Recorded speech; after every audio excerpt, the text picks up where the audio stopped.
Thank you very much for this opportunity. This is a bit of a dry topic, but I will try to cover the salient points. So when we say monitoring of an osteoporotic patient, we are monitoring the clinical improvement, we are monitoring the progress of the improvement in bone density by investigations, and we also have to monitor the side effect profile.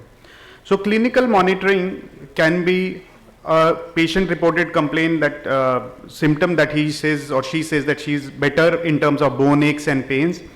The prevention of new fractures does not happen immediately. You need to give some time before they can start working. So in teriparatide, generally it is expected to be around 8 months. You cannot say if you develop a fracture before 8 months, we don't call it a treatment failure. And then there are definitive guidelines for bisphosphonate failure, wherein either you have 2 or more fragility fractures or decrease in BMD more than least significant value, or the LSC, what we say. So good adherence and again a minor insufficiency fracture or least significant change is a treatment failure.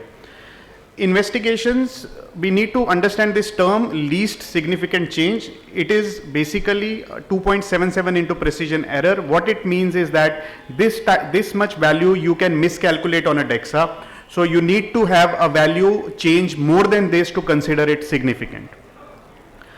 Vitamin D and calcium test, whenever you are drawing a calcium sample, please specifically ask not to apply a tourniquet and do not tap the vein, and always use albumin correction to get a true corrected calcium, or use ionized calcium which is independent of the serum albumin.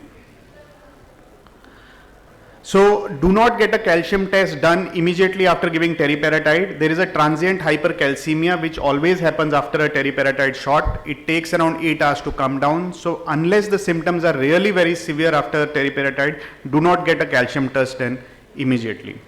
So bone density we know is the gold standard. It is cheap, it's easily available, takes less time, and we repeat DEXA after every 2 years, but in certain cases, like in high-risk patients where high-dose steroids are going on, you may consider them repeating after 6 months to appreciate a drop in bone mineral density and start them on anti-osteoporotic. But now most of the rheumatological associations, they say that if you are giving steroids which are more than equivalent of 5 milligram prednisolone daily for more than 3 months, you presumptively start them on anti-resorptives. So DEXA interpretation, Dr. Arvind sir has gone in detail. I'm not going to do that, but do not miss this Z score because this is very essential. If Z score is less than -2, look for a secondary cause for osteoporosis. And sometimes after 2 years of therapy, you may get same T scores in 2 reports, but you have to look at Z score. You will see an improvement in Z score because that is age matched. So don't get sort of perturbed if you don't see a rise in T score in 2 serial DEXA scans. Fallacy is that DEXA is not able to measure between osteomalacia, osteoporosis. So even you have vitamin D deficiency severe, you can have that. QCT, Arvind sir has already talked about, so I'm not going to go deep, but it makes a volumetric thing, and other thing it gives is a stress strain index which better correlates with fracture. The other measures of measuring bone density are bone hysteromorphometry, that in you go in through a needle, take a piece and measure what is the content, or PET CT, but again radiation, cost, and there are a lot of fallacies regarding these procedures. So that's why we have chosen DEXA.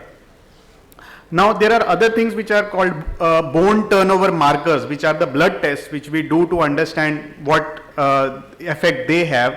So bone markers give you results in 3 months. You may predict how the patient is doing and how sort of what is the response which is going to be. So these are the bone markers. Primarily the 2 bone markers which are chosen are P1NP for anabolic and CTX1 for catabolic. These are the 2 markers where most of the research has happened.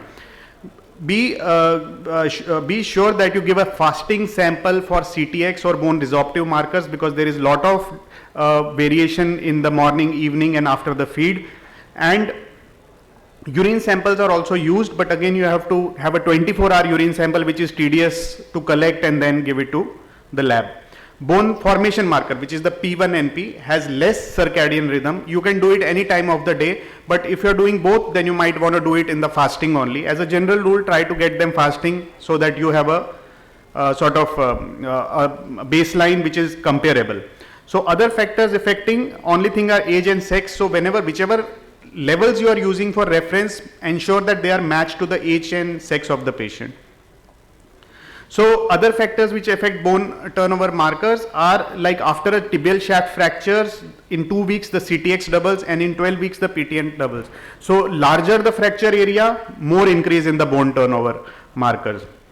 Bone turnover markers predict short-term fractures, they do not predict long-term fractures. That is why they are not included in FRACS. So in FRACS we have DEXA, we do not have bone turnover markers because they don't predict 10-year fractures. And osteoporosis is diagnosed by DEXA and not by bone turnover markers. They are more to monitor the therapy and to predict, but not to sort of diagnose the osteoporosis. The two markers we already talked about. So let's look at this graph quickly. So we see that in case of alendronate, the CTX drops around 4 weeks and then after 12 weeks it plateaus, wherein P1NP starts increasing after 4 weeks and peaks at 12 weeks. So 12 weeks is a right time, or 3 months is the right time to do these bone markers, where more than 80% of your patients will show a positive outcome. Other recommendations are that you can also use these bone turnover markers to monitor whether a patient is adhering to therapy or not. So a non-compliance can also be proved by these. So again, bisphosphonates and zoledronate, so they do not compare better to denosumab in case of these postmenopausal osteoporosis and glucocorticoid induced osteoporosis. Denosumab suppresses these better. The question is whether they clinically correlate better with the fracture prevention or not is still a question.